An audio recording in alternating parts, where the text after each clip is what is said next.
So you guys, today I have Kelley Marian, right?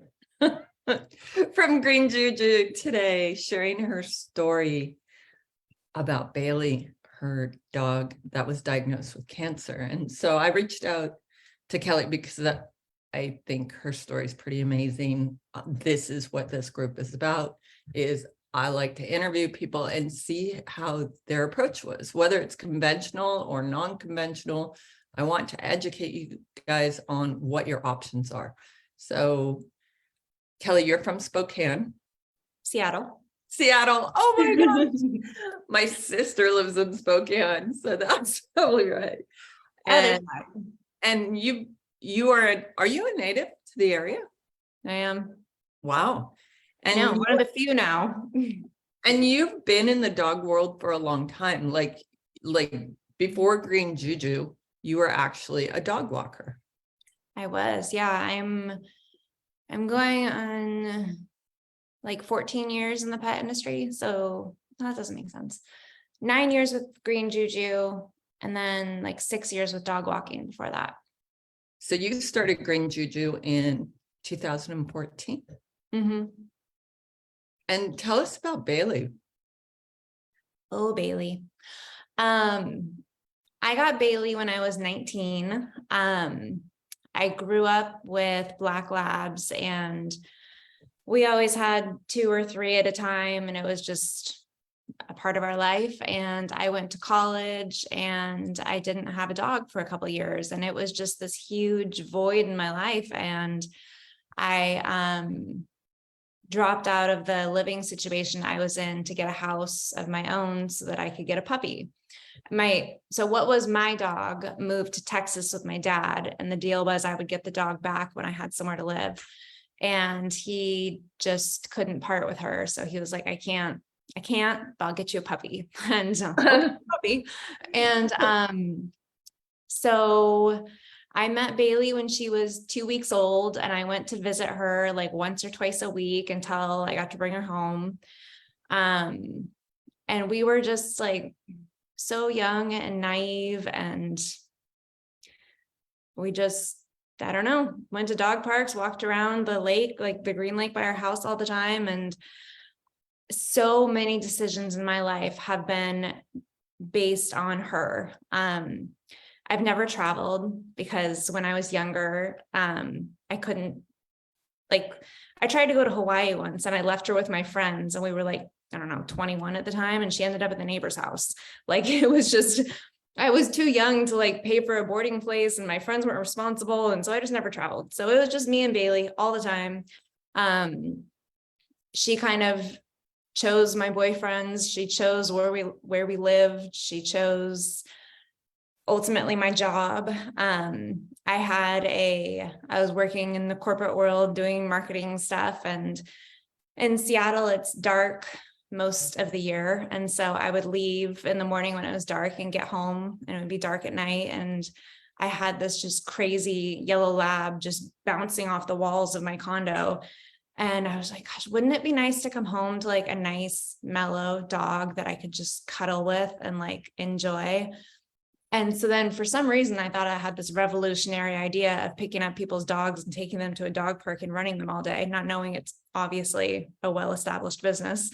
But regardless, I started my dog walking business, and pretty much kind of unintentionally focused on retrievers and hunting dogs and Frenchies.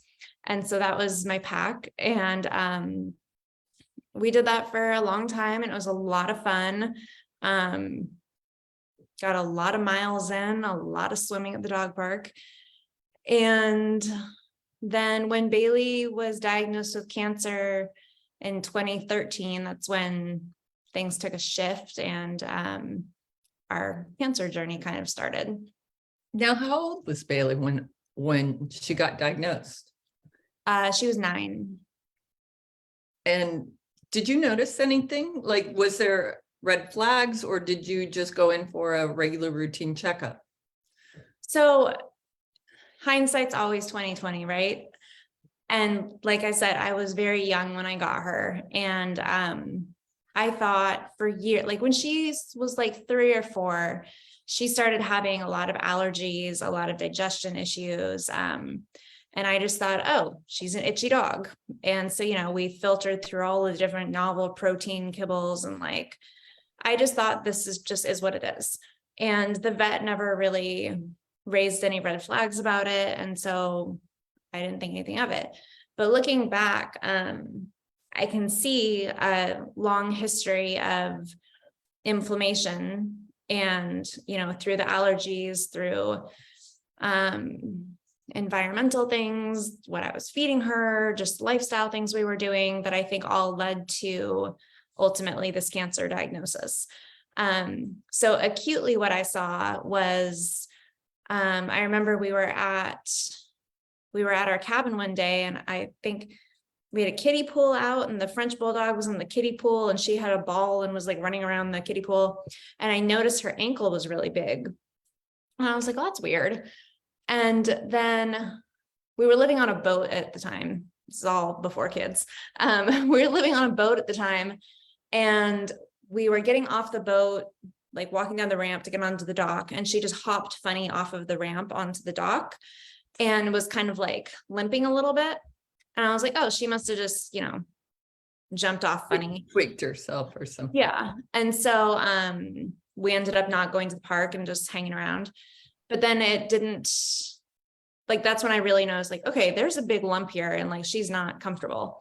And so we went to the vet, and I knew my vet very well, because not only did I bring my dogs in, but I brought in all of my clients' dogs. And he was just immediately like, I don't know what this is, but I don't like it, and you're going to go see this guy. And so he sent me off to a specialist, and the specialist, long story short, it took 6 weeks of seeing different specialists and doing different biopsies and tests and all this stuff. They originally thought it was a mast cell tumor, but it turns out that's just because there was so much inflammation. And they finally were able to diagnose it as a synovial cell sarcoma, which is a super rare joint tumor. And they had to actually send it off to Washington State University, which is, and maybe somewhere, I feel like somewhere in Idaho too, possibly. We sent it off to a couple of different places to get this diagnosis, because it was such a rare cancer. And so yeah, it took like 6 weeks to get the diagnosis. And when we finally did, they weren't able to, they guessed like a stage 2, but they weren't able to like confirm it. And then we got into our treatment options and prognosis and whatnot, which it was such a moment. I had finally got a meeting with an oncologist who is a very well-known, very well-respected, wonderful oncologist in Seattle. And I remember she put up the whiteboard and was like, there was something like chemo and radiation, and then some like 50% or something like that. And she's like, basically, I was like, so basically what you're telling me is that there's not enough information on this type of cancer to know whether chemo or radiation does anything. She's like, no, we don't know. I was like, so is there any point in doing it? And she was just like, we don't know. I was like, okay, well, then I'm not going to do it.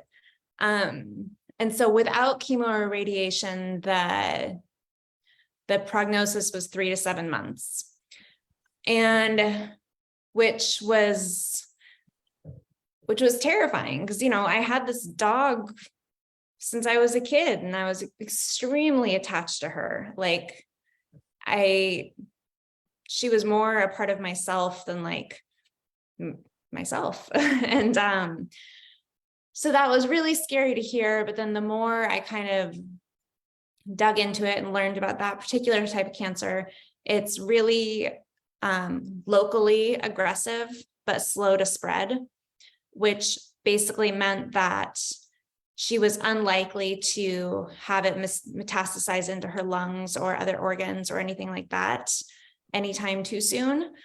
But she would be pretty, I don't want to say handicapped, but the tumor wasn't going to go away in her leg. So with that information, I felt a little on my own. They basically just didn't have any good options for me in the conventional world of things. And I didn't want to see her just, amputation was the option. And I did research through different Facebook groups. There was a different forum online about tripod dogs, and this is not a scientific statement whatsoever. This was just what I gathered. But a common theme that I heard was that people would go through an amputation, their dog would bounce right back, be totally fine, and then 2 or 3 months later come down with a different kind of cancer. And again, no scientific evidence to back this up, but my gut was that their body wasn't ready for this, and that it put too much stress and trauma on them, and that's why another cancer came up. Again, just my theory. But due to that, I decided I didn't want to go through with the amputation. And so I kind of was just in this place of, what can I do to help her fight the cancer? How can I help her be stronger? Like, what can I do to support? If this is a slow to spread thing, how can I make it even slower, right?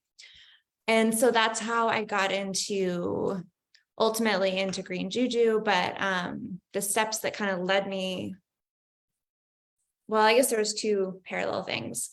I was doing a lot of health stuff for myself, like green juices and smoothies, and trying to work on my own health issues with whole foods. And so as I was doing that, I was learning about the different properties of these different foods and their anti-inflammatory properties or detoxification, and how I could apply that to Bailey. And so I kind of turned what my juice into, I was like, well, let's just give it to the dog. And I was working with this amazing holistic vet at the time. I probably saw just about every holistic vet in the city before I ended up with her. Yeah. And to be completely honest, I was looking for somebody that told me I didn't have to amputate her leg right away. And I learned a lot. I got a lot of good advice from different vets, different perspectives, different opinions, but I finally found my vet. And she was just like, no, you absolutely don't have to. Like, let's just, let's support her. Let's do this. Let's see where we get. And I learned more from her in that first hour and a half than I did in the, however many months leading up to that. I was just furiously taking notes, and I still see her with my Frenchie at least once a month, and I'm always learning new things from her. But anyway, so she was really supportive in my, at the time, green Juju efforts. And so we did the greens along with a raw diet, acupuncture, Chinese herbs, lots of Chinese herbs, something called NAET, which I'm not, are you familiar with that? A little bit. Yeah. That's the muscle testing. Yes. And I am a huge fan of NAET. And for those that aren't familiar with it, it's an allergy elimination protocol. And so you muscle test through the human to figure out what the dog or cat is reactive to. And then you use acupuncture to clear that item. So the reason that's so important is because all of these things that we're reacting to in our environment, whether it's food or pollen or whatever, that's putting pressure on our immune systems. And we want our immune system as strong as possible, especially if you're fighting cancer, right? And so for Bailey, she would go in and she would just routinely get cleared for grass or dust or whatever it could be. And I think that was a big thing for her that allowed her body to just focus on what it needed to be focusing on. We also did T-touch. We did the water treadmill thing. I forget what that's called. We were living on a boat, so we did a ton of swimming. So it was really important to keep her body strong, but keep weight off of that leg. So we had what we called swim therapy every day after work. And my husband and I would take the dogs down to a dock near us and just swim them every day. Well, not the Frenchie. She didn't really like swimming. Do you think salt waters has like healing properties? Absolutely. I do too. I totally do. I think there's something very magical about unpolluted salt water, which is really hard to find these days on the West Coast. Yeah, it is. Yeah, I mean, there's the positive ions coming off the water, even if you're just near it. But yeah, I mean, I know I feel better in salt water. I definitely believe it has healing powers. So those were some of the things that were a part of Bailey's kind of treatment plan. And the goal at this point was really unclear. We'd been given this 3 to 7 month period. And so it was just kind of day by day. But then after 14 months, so going into this, she had bad allergies. She was super yeasty. She had ear infections. She had UTIs. Like, she was a mess. That's why I was like, I can't put this dog through surgery right now. She's so in bad shape. Well, and Kelley, you also said she was kind of high anxiety too, right? Yeah, very much so. Which I think is a huge red flag also. I think I probably did that to her. Oh, you don't think that maybe it was a vaccinosis issue or something like that? I think there's definitely validity to that. However, when I got her, like I said, I visited the breeder all the time when she was little, and I stayed in touch with the breeder, and I would go out and I would go on hikes with her. And I remember at one point I was just like, why did you give me this dog? She is crazy. And she's like, because I knew you could handle her. She's like, you know, I had a dog like this when I was your age, and I knew she was the perfect fit for you. And so I think that was just her disposition. Yeah, I was curious because that gut brain ratio and the fact that she had all that kind of a cascade of health issues. Absolutely. And that could be a generational thing too, right? Like vaccines and diet from her mom, and, so. You know what? That's a really, really good point. And I'd like to hit that just a tiny bit harder, because I don't think people realize that if the bitch is vaccinated or overly vaccinated, those puppies get that. So when they're born, often they already have immunities to all the vaccines that you can give them.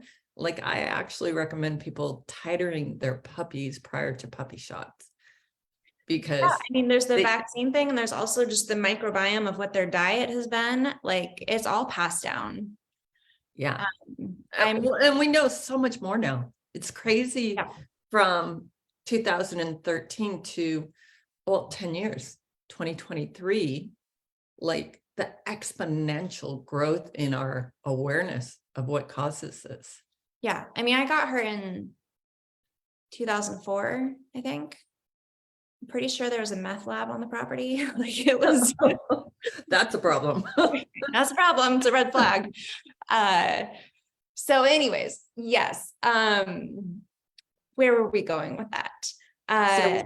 So we were just kind of talking about how she exceeded her life expectancy at 14 months. Okay. They gave you 3 to 7.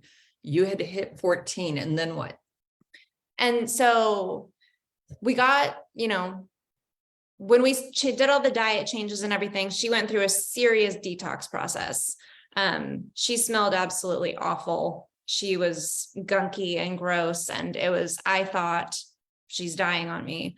But it turns out she was just detoxing, and she turned a corner, and her coat was softer than ever. Her eyes were so shiny and bright. They used to be really cloudy, and that's kind of how I could gauge her pain level, was how cloudy her eyes were. And she just was a completely different dog, and she was running around, tons of energy, but she still had this tumor. And so then I was faced with this decision that I really didn't think I was going to have to face, of whether I was going to go through with the amputation or not. And as much as how could I do this to my beautiful dog? How could I put this dog who's full of life down, right? And so we decided to go through with the surgery, which was, it was really hard. We can talk more about that if you want, but we went through with the surgery and she did bounce right back. I mean, she pulled the nurses out to go to the bathroom right afterwards. The next morning she was chasing me around the yard, shoving a soccer ball in my face. Like, Isn't that amazing? yeah, I had a paralyzed dog and we had to go to the vet all the time, and they did so many amputations. It blew my mind. And I'd see these dogs go in the morning and come out just happy and bouncing in the afternoon, 3-limbed. And I was just like, what is up with that? Like, it really benefited them. So there's something really, Bailey always had like kind of a tough personality, like Tough meaning like just can-do attitude, or like what do you super mean? friendly, but like a little cold or a little serious, I guess I would say. Like she was super friendly, but she was just all about the business, right? And after the amputation, she was just the goofiest dog. Like, Don't you wonder about that? Like, was that really bothering her longer term than what you knew? I mean, it was her whole life how she was. I don't know. So wild. Yeah, I mean, maybe she was like, all right, this is my second lease of life. Like, let's just do it. I have no idea. But yeah, so we went through the amputation. Anybody that does go through this, I will say that those 2 weeks are absolutely the hardest part. It was the pain management. I think we were in and out of the ER like 3 times, trying to figure out like what worked for her. It was really, really hard. And there's a lot of regret and remorse. And oh my God, what did I do? And, you know, it was tough.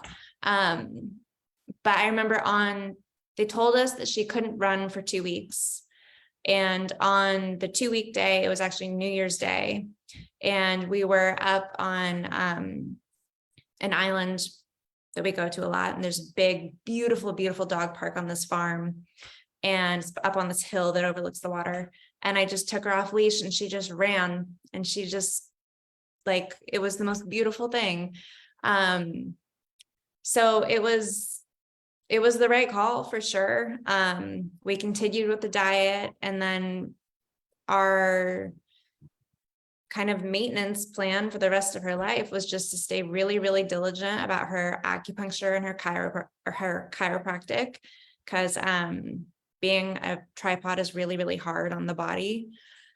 And so we saw our vet, Dr. Donna, every month, and then later every 2 weeks, I think. But yeah, we stayed on the raw diet. She prescribed Bailey 2 cups of green juju a day, along with her Chinese herbs. 2 cups. That's actually quite a bit. It really is. It's more than we recommend on our packaging. But she said, you know, for her situation, that's what she said. So yeah, it was all about the diet and her acupuncture and her chiropractic and the herbs. And we did not do any vaccines. We did not do any flea, tick, and like everything was all natural. I think we were, as a family, already on this course anyways, but like no chemicals in the house, like no candles, scent stuff, and just try to keep a very clean environment. That's amazing. So your original blend is not Bailey's blend.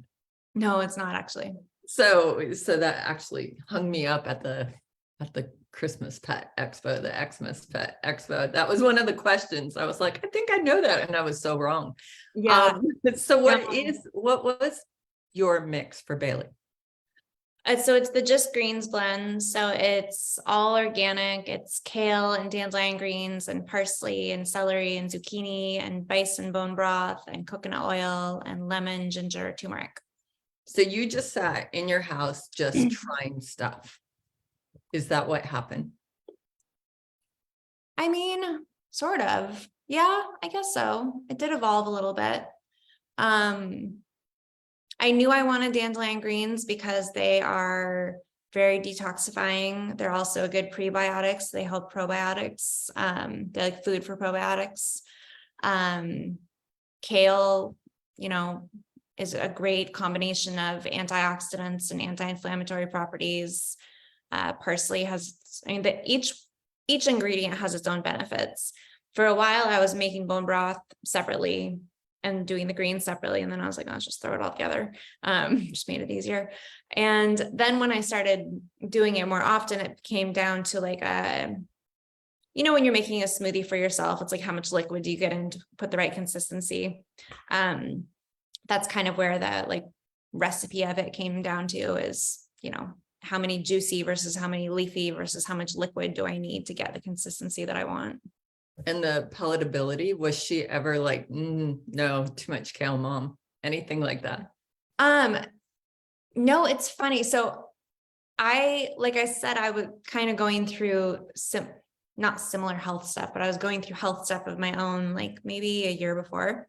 And I used to be a big Diet Coke drinker, and oh wow. Right. I couldn't touch one now. But then somehow I decided to pick up a green juice. And at first I was kind of like, oh, but then like the next day I was just like craving them, and I just like could not get enough. And I tell people this all the time when they're asking about transitioning their dogs onto green Juju, like once they get a taste of it and you get it into their food, like they go for it. And my dogs were very much the same way.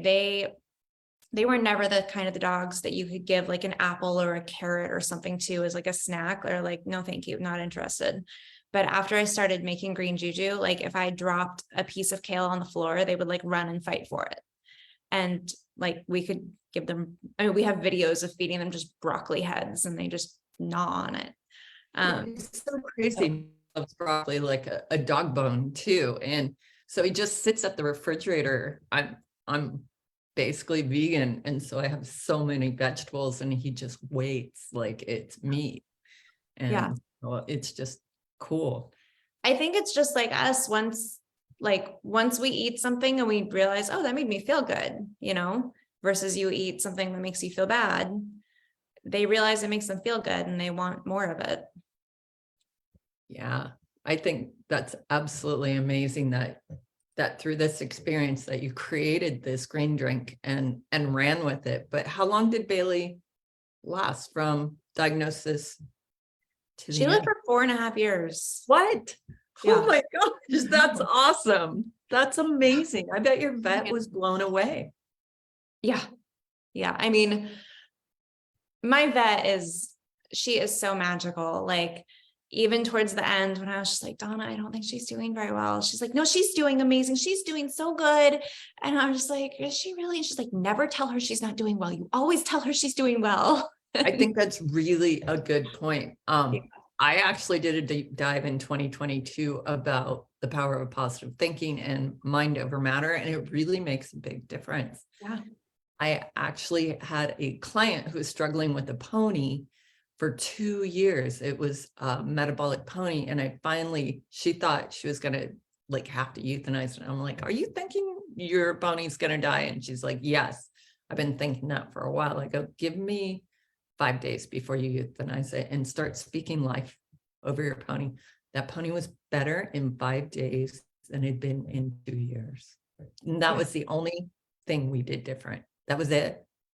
Yeah, I totally believe it. Yeah, it was,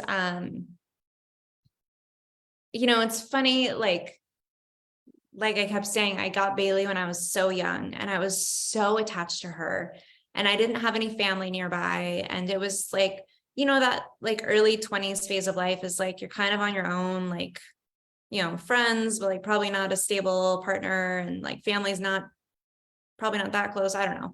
For me, at least, like Bailey was my family. She was my life. And when she got cancer, I literally was like, you cannot die on me. I cannot survive without you. And she listened, I think. And then when she did finally pass, it was a couple of weeks after my first daughter turned 1. And I feel like she was like, okay, you're good.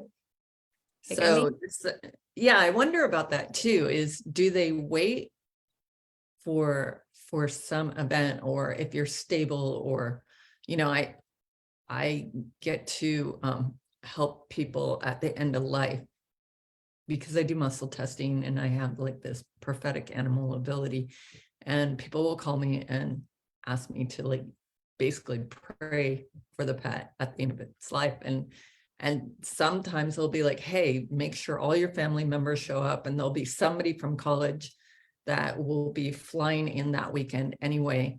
And after all the family members get together, then it happens, Mhm. and so it's really interesting how it's important to the dogs. Yeah. Yeah. It's not just a dog. It's not just an animal. It's a family member. And these dogs raise our family.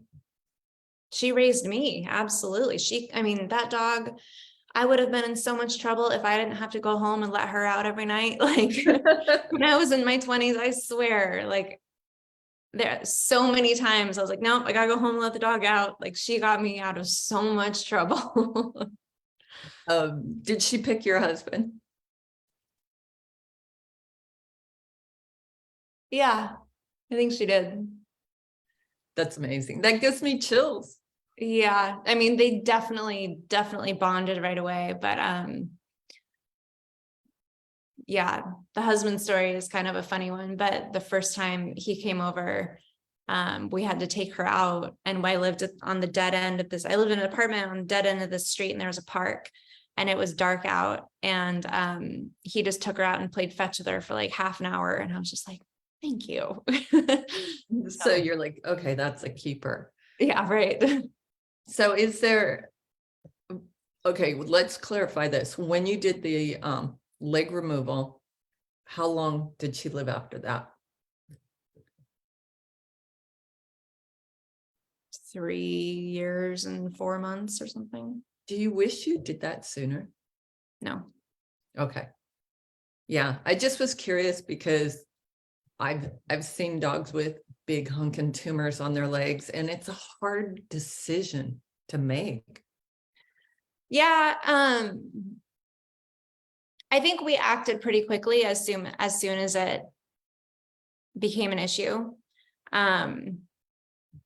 She wasn't in pain. She was still doing all of her activities. Like she was never panting, like never hesitant to jump up and run out the door. But I think that time, I think she did a lot of healing in that time. And I think that was important. And, it's not like one day I just learned everything and implemented it. Like I was learning that whole time. And so I was, tweaking things, changing things, implementing new things. And so I think that time was really important. And I don't think that she suffered. I think she was completely oblivious, honestly. And when the time was right, we did it. And I don't think she suffered. Kelley, I think that's a great point, is to like pace yourself to your dog's wellness and the tolerance level, what they can handle, what they can't. Because I know some people that went ahead and did surgery on a 12 or a 13-year-old dog, where people would be like, why would you do surgery on that? But they were really, really healthy and they survived and did great. But I've seen, while I was going through that experience with my dog in the wheelchair, I'd see these old dogs come into the vet clinic because I had to sit there a lot. And I'd be like, oh, how old is your dog? And they're like 6. And I'm like, what? Yeah.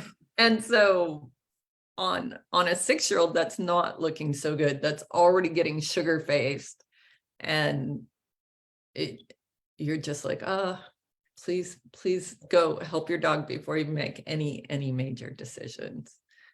Yeah. So immunity, boost the immunity, make sure your dog's in a good spot to handle the rehab on that. Yeah. And vets don't have that conversation. No, they sure don't. It was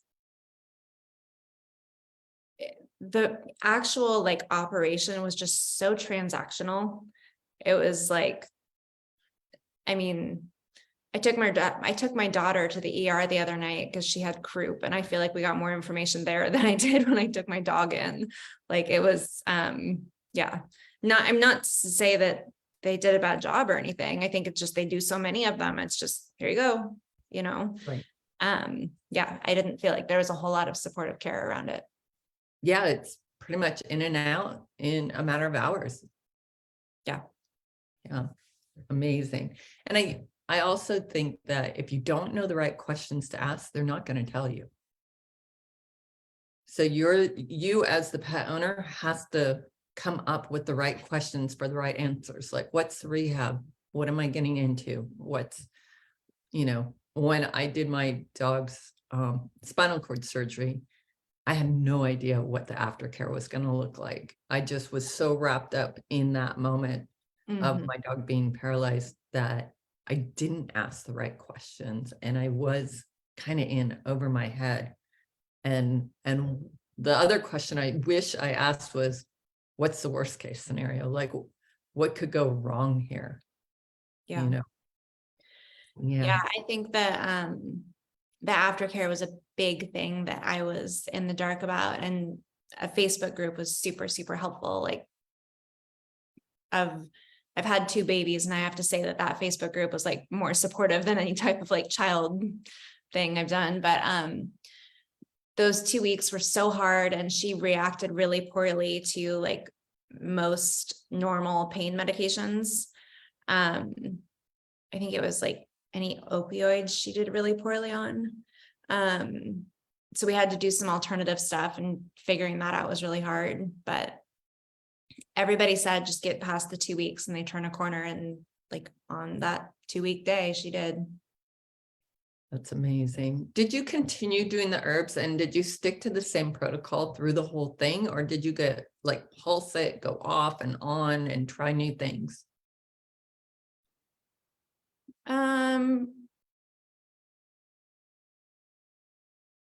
Pretty much did whatever Donna told me to do, which I think did have some variety and rotation in it, but there wasn't a specific like 5 days on, 2 days off or anything like that. It was just, okay, now we need to address her kidneys. Okay, now we need to look at this. And, she needs some more inflammatory support here. So just change. So as needed basis. Yeah. You altered it. That's great. Did you do CBD or not? Yes. Did we? I definitely had it, and I used it sometimes, but I don't think it was a part of our daily. Wasn't a part of our daily thing. I'm right there with you. I think it's I know pet owners that have healthy pets on CBD. I'm like, when you really, really need it, you should use it. Like, a healthy puppy shouldn't start off on CBD throughout its life, because when you do need it, you have nothing else to go to. Yeah. CBD has also come a long way since 2018. So we definitely had it, but it just wasn't a part of our like daily regular regimen.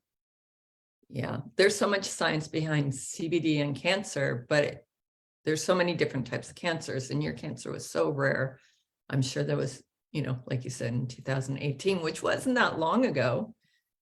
It wasn't, but so much, think about like microbiome studies, like so much has changed in terms of like nutrition and pet health in the past 5 years. Absolutely. We know so much more, and there's so much at-home testing now, which is really amazing. Yeah. Animal Biome and the innovative pet labs. And I always love to recommend the Glacier Peak sensitivity test. We're actually going to be doing a project with Animal Biome that we're announcing next week. I hope it's okay I say this now. But we're going to be doing a project with them where we're selling green Juju with their test kits. So you can test before and then feed green Juju for a month and then test after it and see how it affects your dog's microbiome. That's so exciting. I love that. Yeah. And I do iridology, which is the study of the iris. And I love that you brought up that you could see the cloudiness and the clarity in her eye when she was doing better, because you see like a little blue tint in sick humans and sick animals. And as they get well, it clears up, but you could probably also combine that study with a little iridology too, which would be really fun. That's funny because I didn't know anything about that.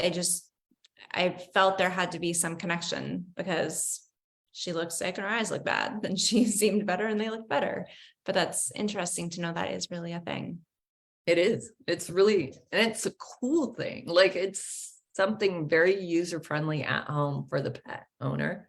Yeah. So you can, I literally did a study on my dog with his tumor, and when they extracted the tumor, the eye marks went away. So you can literally see my marks on the iris. And then I could tell when the tumor was growing back. I actually told my neurologist, my dog's neurologist, hey, that tumor's growing back. He's like, oh, you're imagining things. I'm like, no, I'm not. And then like a week later, he was like, I think you're right. Maybe we should do another ultrasound, actually an MRI. And they didn't. I go, before you read me the results, I'm going to tell you the results. I go, there's 2 tumors. It's bigger than before. And he looked at me and goes, how in the hell would you know that? I go, off the iris. And I showed him my iris marks. He was blown away. That's crazy. Yeah, it's super cool and user-friendly. The dogs don't love their eyes being shot with a flash, so you have to be a little creative or video it, because it can be a little painful for them. But yes, it's something that you can gauge. So if your protocol is working or not working, you can gauge it off how the iris is responding. That's fascinating. Isn't that fun? Yeah. Yeah. Wow. I love that. I know, it's super groovy. So yeah, I'll teach you how to take pet eye photos too, and you can do that. Can you do it just by looking? Like you can, but you need quite a bit of light to get into the detail of it. And we do horses, dogs, and cats, but you can do all animals. Huh. Yeah, you can do birds. I've never done like fish. I don't know about fish. I'd make you feel bad, right? You're like, oh, look at that fish. It has a liver issue. I wouldn't even know what to do with that. I know. I'd feel super bad about that. So is there anything you would have done differently? Oh, I just would have started over differently. I would have, done everything differently from the beginning. Yeah, preventative, proactive. And is there anything else you want to like share with your viewers about just empowerment on this? You just have to keep finding your answers. Fight for it. Yeah. I think there's a big gut component to it. When you're in the right place, when you're getting the right answers. And if you're not, find somebody else. Like, I swear, I probably saw 7 vets. I probably have a reputation in this city. I don't know.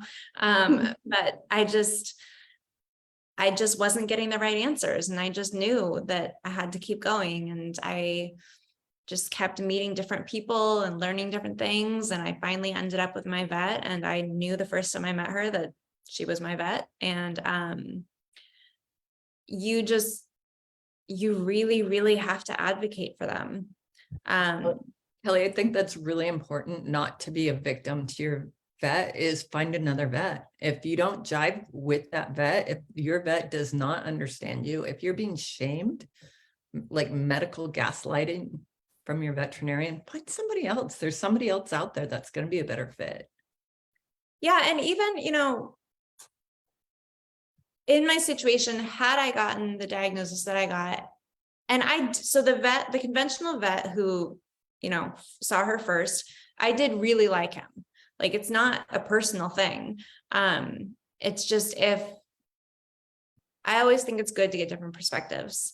I love that. Yeah. Get some other ideas.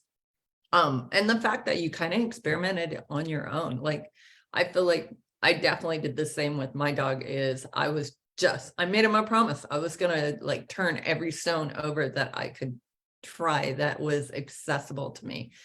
Some things weren't. I really wanted to do a hyperbaric and I couldn't find one. There was nothing available. I had talked to Terry Swanson in Texas and she's like, I don't know anyone in your area. And I'm like 45 minutes from UC Davis. I'm like, they don't have one. They didn't. Yeah. I think with Bailey, like, I had like, you hear about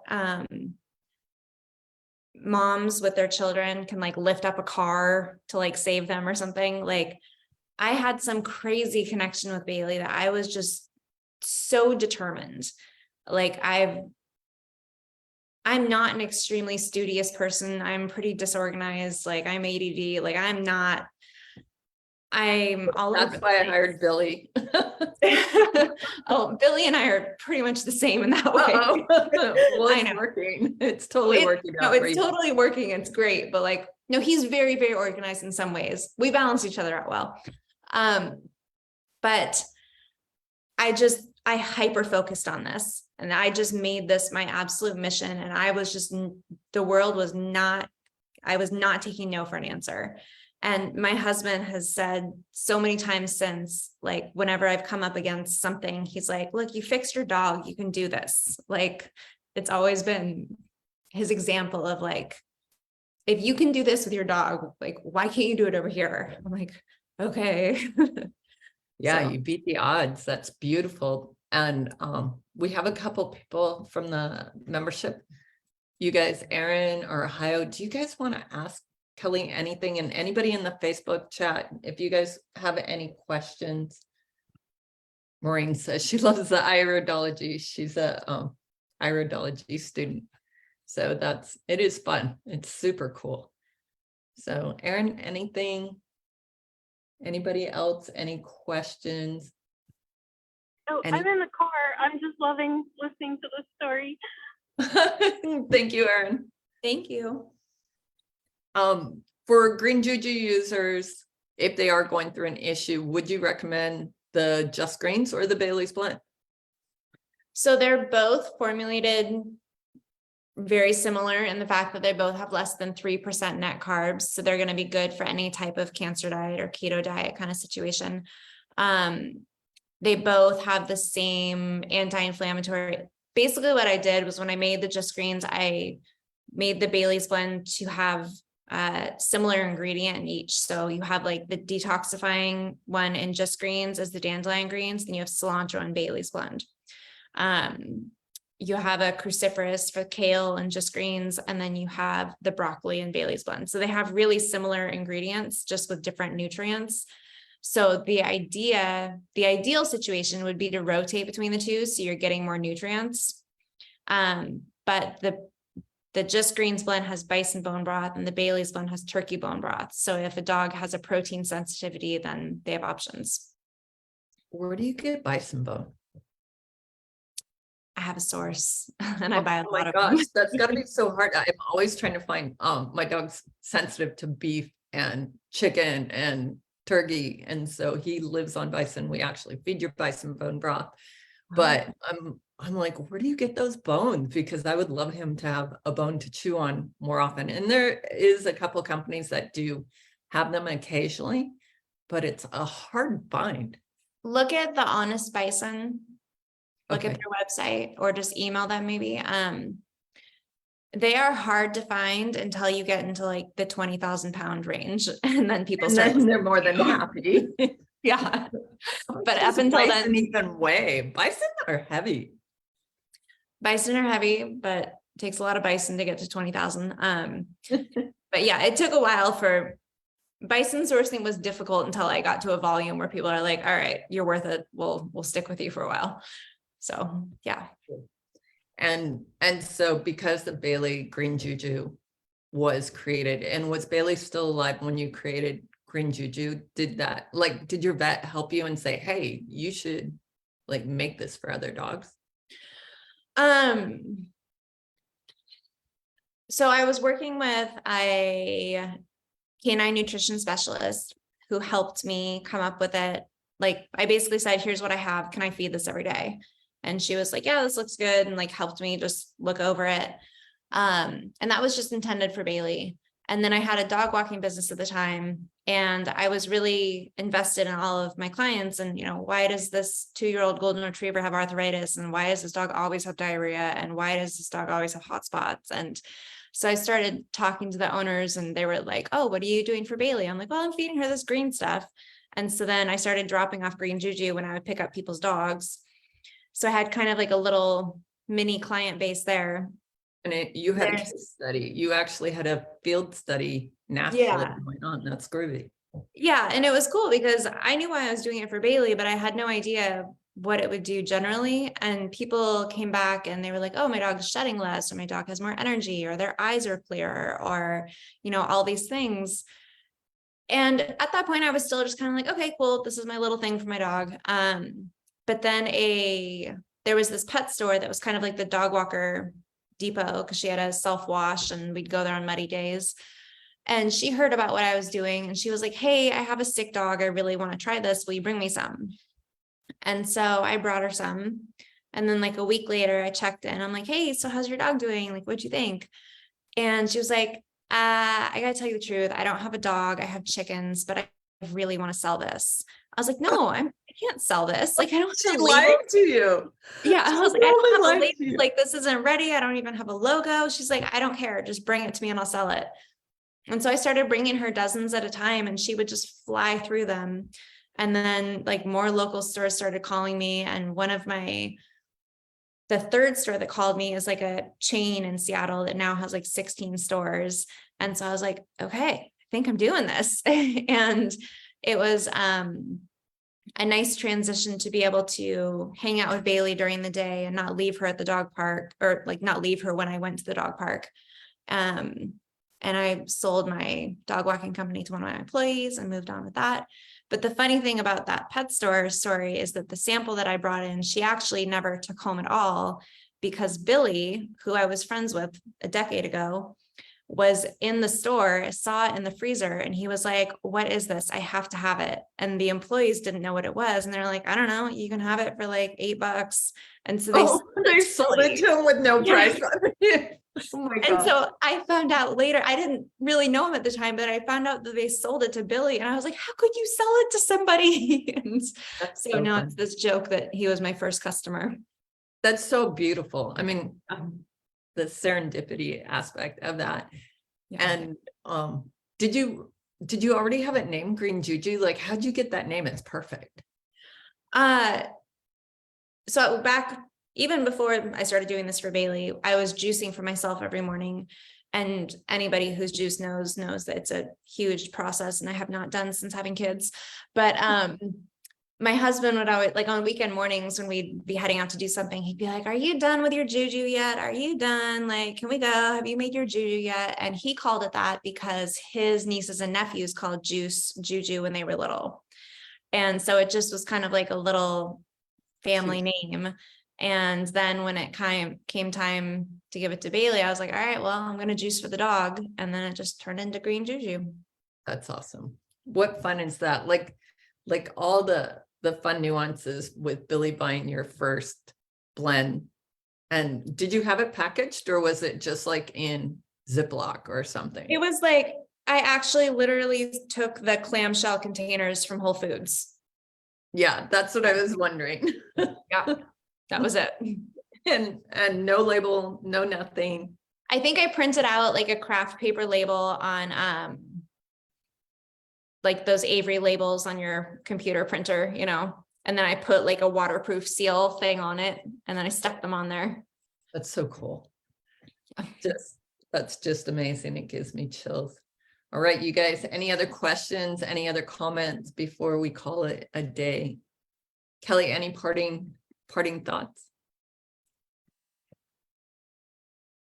I think that anybody who's on here is probably already on board with this, but I think my mission with Green Juju, and like my message that I would tell any pet owner, is health starts the day you get your dog.